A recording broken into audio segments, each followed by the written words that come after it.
Brought to you by Agilus Diagnostics.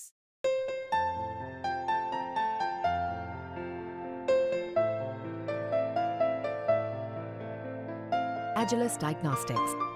कि यहाँ के सिस्टम में अ, जो करप्शन है, जो डिसऑर्गेनाइजेशन है, तो लोग मुझे ये भी कहते हैं कि आप इतने ऑप्टिमिस्टिक कैसे हैं।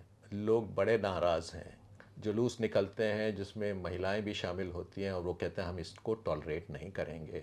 The past present and future of excellence in education, उसमें आपने 5वें अध्याय में एक बहुत खतरनाक उसकी हेडिंग ये है, the terrible truth about education in India.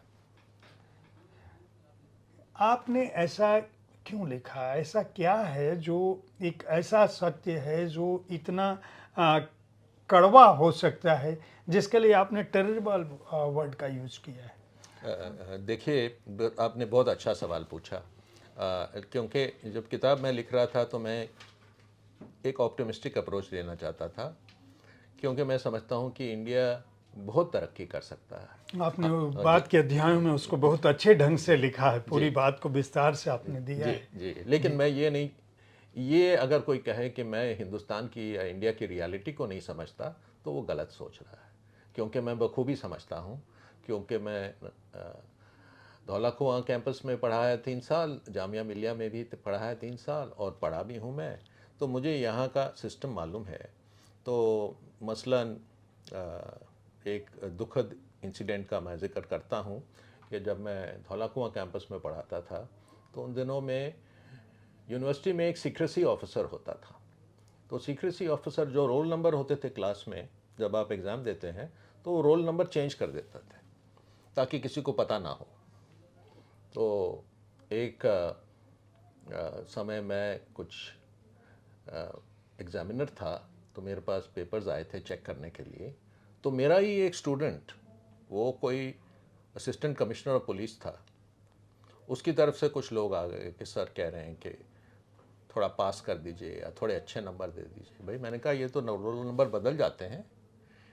कि नहीं, हमको मालूम है कि रोल नंबर क्या है। तो मैंने कहा मुझे माफ़ करिए, ये मैं काम नहीं कर सकता। पर कहने का मतलब कि यहाँ के सिस्टम में जो करप्शन है, जो डिसऑर्गेनाइजेशन है, तो लोग मुझे ये भी कहते हैं कि आप इतने ऑप्टिमिस्टिक कैसे हैं। इतनी, अभी आपने नीट में देखा कि क्या हुआ, उससे पहले व्यापम था, उससे पहले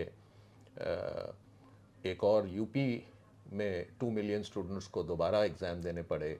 अभी यानी हम लोग जब इस बातचीत की रिकॉर्डिंग कर रहे हैं तो एनईटी नीट हाँ का एक बड़ा सुप्रीम कोर्ट तक उसमें इन्वॉल्व हुआ है। बिल्कुल बिल्कुल बिल्कुल। और मुझे लगता है कि पिछले हाल के दिनों में काफ़ी ये बड़ी घटनाएं घटी हैं जिनमें पेपर लीक्स हुए हैं।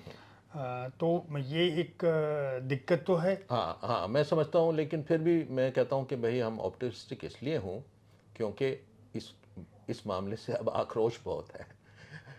लोग बड़े नाराज़ हैं, जुलूस निकलते हैं जिसमें महिलाएं भी शामिल होती हैं और वो कहते हैं हम इसको टॉलरेट नहीं करेंगे, इस किस्म की अनफेयरनेस को।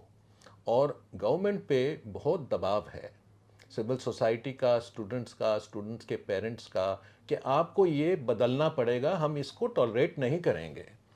तो ये मुझे एक पॉजिटिव चीज़ नज़र आती है और मुझे लगता है कि गवर्नमेंट को सुनना पड़ेगा। अब मिडिल क्लास इतनी बड़ी हो गई है और उनकी